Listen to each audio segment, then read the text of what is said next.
After 15 years of loyalty to Nexlify, my new boss slashed my salary in half with a smirk, thinking he'd crushed me, but he had no idea I was about to unravel his empire. My name's Matthew Carter, but everyone calls me Matt, a senior analyst who gave everything to a tech giant in Miami, Florida. I thought loyalty meant something. I was wrong. Picture this: Miami, 2025. I'm 42, a guy who loves morning podcasts but lives for my work. I built systems that saved Nexlify millions. I worked nights, fixed crashes at 2 a.m., and missed my daughter Sophie's piano recitals to keep the servers humming. My desk was my battleground, cluttered with coffee mugs and a faded photo of my wife, Emily, and our kids, Sophie and Ethan, smiling at a 4th of July barbecue. That photo kept me grounded. It reminded me why I pushed so hard. I wasn't just an employee. I was the guy who held things together when everything else fell apart. Then Ryan showed up. Fresh from some overhyped startup, he strutted into Nexlify like he owned the place. Tailored suits, slick hair, and a smile that screamed trouble. He had a way of looking at you that made you feel small, like you were a line item he could erase. On his first day, he called me into his fancy glass office, the kind where you can't hide from his stare. He leaned back in his chair, hands behind his head. "Matt, we're shaking things up," he said. "Your salary's bloated for what you bring to the table." I blinked, stunned. What I bring? I'd saved Nexlify from a hack that could have tanked the stock last year. My work kept the lights on. He just shrugged, cold as ice. "Be glad you still have a job." I walked out, my head spinning. That night, I sat at our kitchen table, staring at a stack of bills. Sophie needed braces, $5,000 we didn't have. Emily was pulling extra shifts at the hospital, coming home with tired eyes. Half my salary was gone. Just like that. It wasn't just about money, it was about respect.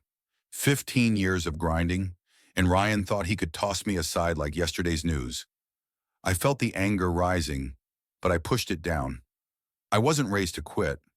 My dad, a factory worker who never missed a shift, taught me one thing: when life hits you, you hit back harder. But Ryan didn't know who he was dealing with. I'd always been the guy who noticed the details, the one who spotted the glitch no one else saw. His smugness, his flashy plans, his buddies getting fat bonuses while I scraped by. It didn't add up. I started watching, listening, keeping track, every late night, every memo, every number that didn't fit. I wasn't just sitting there taking it. I was building something Ryan would never see coming, and there was one thing he'd never know about me.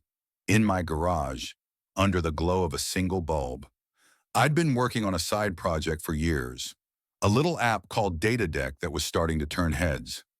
It was my ace in the hole. At 10 p.m., as I stared at those bills, my phone buzzed with a new email. It changed everything. That email changed everything. I wasn't just fighting for my paycheck anymore. I was fighting for my life. Ryan, my new boss at Nexlify, thought he could crush me with a smirk and a pay cut. He was wrong. I'd spent 15 years building this company's backbone, and now he was handing my hard-earned bonus to his buddy Tyler, a guy who couldn't even run a spreadsheet. I wasn't going to let them walk all over me. I started digging, and what I found was bigger than I ever imagined. The weeks after Ryan slashed my salary were a blur of anger and exhaustion. I'd come home to our little house in Miami, the kitchen table buried under bills. Sophie's braces were $5,000 we didn't have. Emily's nursing shifts stretched longer, her face lined with worry when she thought I wasn't looking. We'd sit in silence, the weight of it all pressing down. I'd tell her we'd figure it out, but my voice sounded hollow even to me. Half my income was gone, and with it, the dreams we'd built for our kids. But giving up wasn't in my blood. My dad used to say, "When the world pushes you down, you push back twice as hard." So I did. At Nexlify, Ryan turned the office into his personal playground. He'd swagger through the halls, tossing out orders like he was king. His buddy Tyler got my $10,000 bonus, announced with a grin at a team meeting. Tyler's a star, Ryan said, while Tyler leaned back, smug as ever. My co-workers avoided my eyes, their pity worse than the insult. I sat there, fists tight, feeling the heat rise in my chest. It wasn't just unfair, it was personal. Ryan didn't just want my money, he wanted me gone. Big mistake, but he underestimated me. I'd always been the guy who saw what others missed. Every night, while the office emptied out, I stayed late, combing through budget reports Ryan had me review. He thought I was a nobody, too broken to fight back, so he didn't bother hiding his tracks. Nexlify's security system, which I'd helped build a decade ago, was a mess after Ryan cut corners to fund his schemes. The logs were wide open, and I knew exactly where to look. I found numbers that didn't add up. Fake vendors, $500,000, stolen, sent to Ryan's buddy. I saved every document, every email, on a locked drive, only I knew the code. One night, I caught Ryan's IT guy sniffing around the system, his scans grazing my backups. My pulse raced, but my files were safe. I wasn't just gathering proof, I was building a trap. Ryan's arrogance made it easy. He'd walk past my desk, tossing out jabs. Still crunching those numbers. Matt, he'd sneer. No way you're done. I nodded, keeping my face blank, while my screen hid the real work. He thought he was playing me, but I was just biding my time. Every snide comment, every unfair move, only sharpened my resolve. I didn't just want to survive, I wanted justice. There was something else Ryan didn't know. For years, I'd been working on a side project, something to call my own. In my garage, after the kids were in bed, I'd sit under a buzzing light, coding an app called Data Vault. It was simple, a way for small businesses to track their numbers without breaking the bank. I'd started it as a hobby, testing it with local shops like the bakery on Biscayne Boulevard, but it was catching on. A tech meetup in Miami gave it a nod, and downloads shot up to 50,000. An investor emailed me, talking about a $200,000 seed round. I kept it under wraps, not even telling Lauren, my closest friend at Nexlify. Data Vault wasn't just a side gig, it was my lifeline. Proof I didn't need Ryan's game to win. The pressure kept mounting. Ryan piled on busy work, trying to drown me in pointless tasks. He'd call out my old school methods in front of the team, Tyler laughing like it was a comedy show. The office turned quiet, morale sinking like a stone. My coworkers stopped chatting by the coffee machine, their faces tight with fear. Ryan wasn't just coming for me, he was breaking everyone. But I saw through it, his flashy moves, his big talk about a $50 million contract. It all felt off. I started cross-checking his emails, digging deeper into the contract's fine print. At 11 p.m., I found it. Emails. His plan. Selling our data. Millions. This wasn't just fraud. It was a bombshell. I leaned back in my chair. The office dark except for my screen's glow. I'd been careful, but careful wasn't enough anymore. Ryan's empire was cracking, and I was holding the sledgehammer. But I needed the perfect moment to swing. That moment came sooner than I expected. My phone buzzed on my desk, the screen lighting up with a message from an unknown sender. I opened it, and my blood ran cold. That email wasn't just a message. It was a warning shot. I'd been digging into Ryan's dirty secrets at Nexlify, and someone out there knew it. The words on my screen burned into my mind. You're playing a dangerous game. Matt. No name. No trace. Just a cold threat that told me I was closer to the truth than ever. Ryan thought he had me cornered, but he didn't know I was ready to flip the board. This wasn't just about my job anymore. It was about taking him down. I sat in the dark office, the hum of my laptop the only sound. My hands shook as I read the email again. Whoever sent it wanted me to back off, but fear wasn't going to stop me. I'd spent months gathering proof on Ryan's fraud, fake vendors, secret stashes. A $50 million contract with 10% stolen to a secret stash. Every late night, every risk I took saving those files, it all led to this. I wasn't just a senior analyst scraping by on half a salary. I was the guy who'd built Nexlify's systems, the one who knew where the bodies were buried. And Ryan, with his smug grin and tailored suits, had no idea what was coming. The next morning, I walked into Nexlify like nothing had changed. The office buzzed with nervous energy, everyone tiptoeing around Ryan's temper. He was riding high, planning to seal that big contract at the annual board meeting in a week. I kept my head down, crunching numbers, playing the part of the beaten-down employee. But inside, I was a coiled spring. I'd traced the email to a burner account, unlinked to Ryan but reeking of his style. He was watching me, or someone was. It only made me sharper. I double-checked my locked drive, my files safe behind a wall of code I'd written myself. If Ryan thought a vague threat would scare me off, he didn't know me at all. That week, I pushed harder. I cross-referenced every budget line, every email, looking for the thread that would unravel Ryan's empire. At 11 p.m., I uncovered a deal Ryan hadn't meant for anyone to see. He wasn't just stealing money.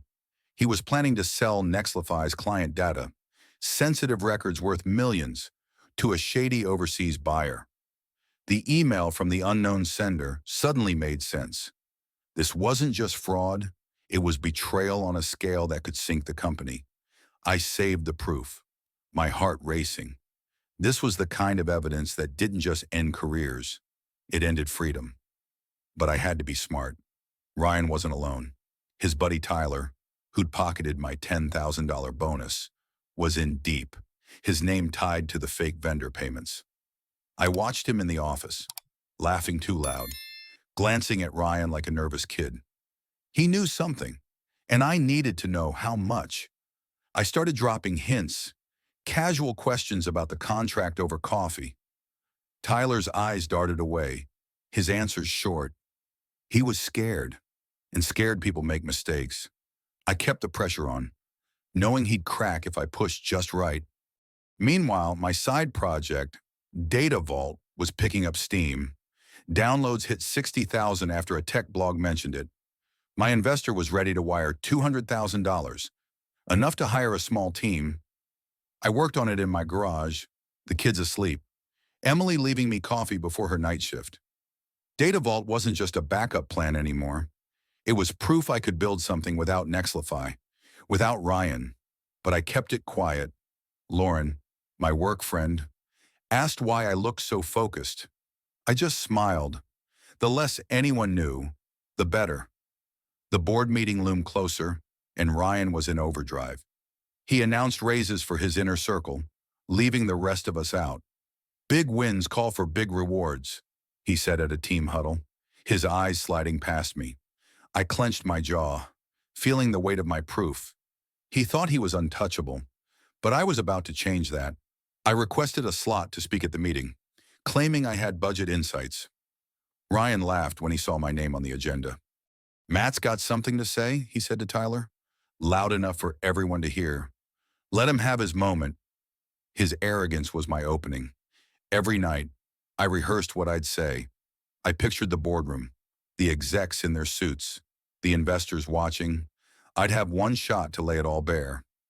The proof was ironclad, emails, money moves, the data deal. But I needed more than facts. I needed to hit Ryan where it hurt.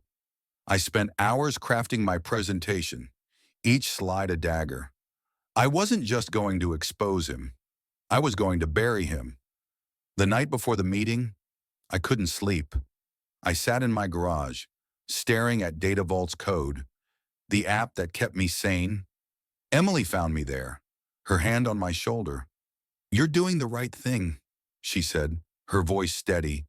I nodded, but my stomach churned. This wasn't just about me. It was about my family, my co-workers, everyone Ryan had stepped on. I had to get it right. As dawn broke, I got a text from Lauren. "Boardroom's set. You ready?" I typed back one word. "Yes." But then my phone buzzed again. A new email from the same unknown sender. This time, it wasn't a warning. It was a challenge. That email wasn't a threat anymore. It was my signal to strike. The message read, "You'll never get away with this. Matt." But I was done hiding. For months, I'd been piecing together Ryan's lies at Nexlify, from fake vendors to a secret deal to sell our client data. Now, standing at the edge of the board meeting, I held the truth in my hands. Ryan thought he could bury me with a pay cut and a smirk. He was about to learn how wrong he was. The morning of the meeting, I walked into Nexlify's headquarters with a calm I hadn't felt in months. The lobby gleamed with glass and steel, but the air was thick with tension. Execs in sharp suits hurried past, their briefcases stuffed with ambition. I carried something heavier, a laptop loaded with proof that could tear Ryan's world apart. I'd spent the night before in my garage, triple-checking every file, every slide. Emily had kissed my forehead as I left, her eyes steady. "You've got the," she said. I nodded, but my chest tightened. This wasn't just about me. It was about my family, my coworkers, everyone Ryan had crushed under his heel. The boardroom was a fortress of power, all polished wood and floor-to-ceiling windows. Investors whispered in clusters, their watches catching the light. My coworkers sat in the back, faces drawn, sensing something big. Ryan stood at the front, charming as ever, his tailored suit screaming success. He was pitching the $50 million contract, his ticket to the top. His voice boomed, promising profits, growth, glory. The board ate it up, nodding like he was untouchable. Tyler, his right-hand man, grinned from the sidelines. My $10,000 bonus probably burning a hole in his pocket. I sat quietly, my laptop closed, waiting for my turn. When Ryan finished, the room applauded. He soaked it in, then glanced at me with a mocking smile. "Next up, Matt Carter with some budget notes," he said, his tone dripping with sarcasm. Tyler snickered. A few execs checked their phones, already tuning out. I stood, my heart steady, and walked to the projector. This was it. The moment I'd been building toward. I plugged in my laptop, the screen flickering to life. "I've been reviewing our finances," I said, my voice clear. "Let's take a look." The first slide showed a spreadsheet, clean and simple. Fake vendors.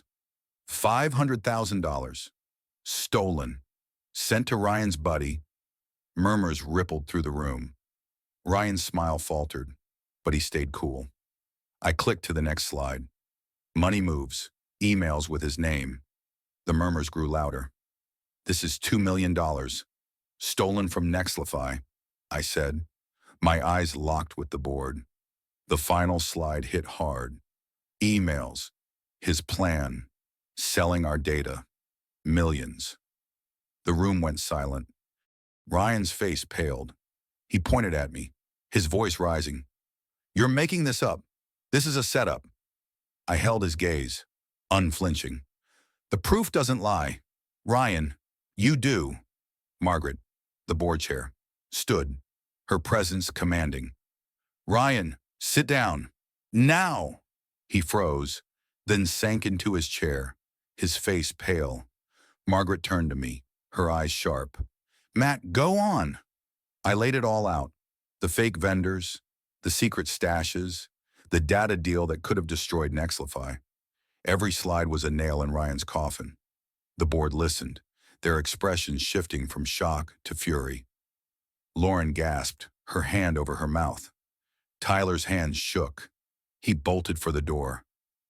When I finished, the room felt electric. Margaret spoke, her voice like steel.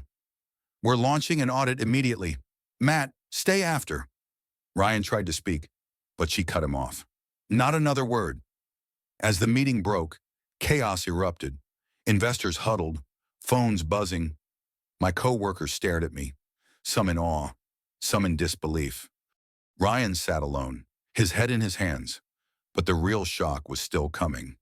That email from Tyler was the final piece, sent to Lauren by mistake. It confessed his role. He knew about Ryan's plan to sell Nexlify's client data, hoping to save his own skin. I forwarded it to Margaret that same afternoon. By Monday, the audit caught Tyler. His name?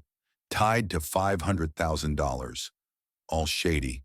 Security escorted him out, his face ashen, avoiding my gaze.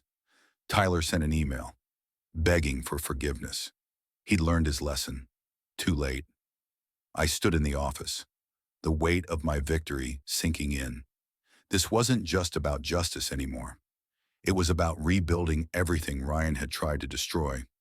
The board acted fast.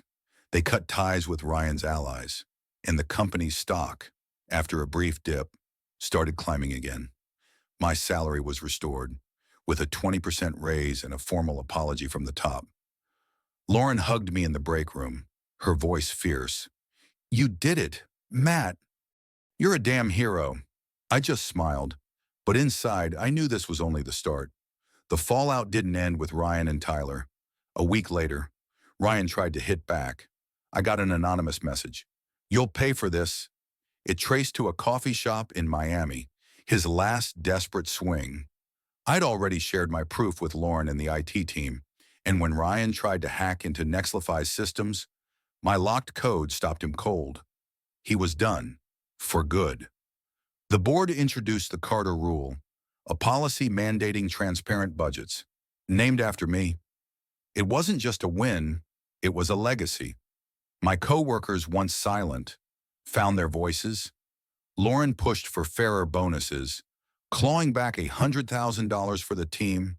A shy intern, Lucas, caught a shady vendor deal. "Matt inspired me," he said. "I'd lit a fire, and it was spreading. But the real victory wasn't at Nexlify.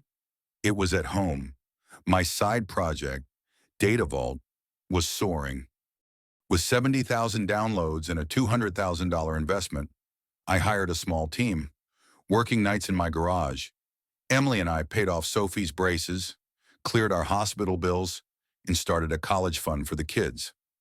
One evening, as we sat on the porch, the Miami skyline glowing in the distance, Emily squeezed my hand. "I'm proud of you," she said.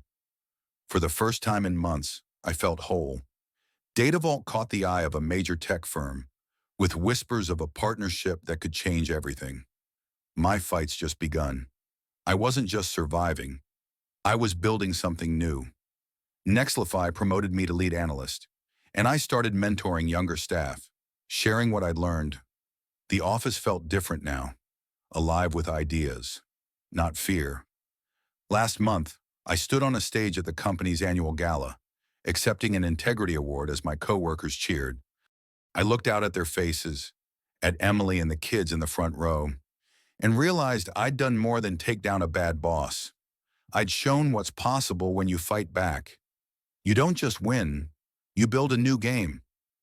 Looking back, I learned something simple but true. No one gets to decide your worth. Not a boss, not a paycheck, not a setback. You build your own path, brick by brick, even when the world bets against you. I kept my proof, my focus, my plan B, and I came out stronger. Now, as I sit in my garage, Data Vault's code glowing on my screen, I'm not just a guy who survived, I'm a guy who built a new game. So, if you're out there, feeling overlooked or pushed down, hear this. Your moment's coming. Stand tall. Fight smart. Tell your story. Who's ready to build their own game? That's the story of new boss slashed my pay after 15 years. The apology came too late. I, Matt Carter, turned the tables on a workplace betrayal that shook Nexlify to its core. In Miami's glowing skyline, I didn't just fight back. I built a new game. Data Vault's success proved no one can define your worth. Not a smug boss like Ryan, not a paycheck cut in half. You hold the power to rewrite your story. This tale of the underdog who rewrote the rules is more than just my victory. It's a spark for anyone who's faced injustice at work. Ever been pushed down? Betrayed? You're not alone. Share your story with us at Revenge Reddit Stories, Radio Tus. Drop a comment, Tell the world how you stood tall, or listen to more tales of underdogs beating the odds. Your voice matters. Your fight matters. Who's next to change the game? Stand up, speak out, build your own path. The world's waiting.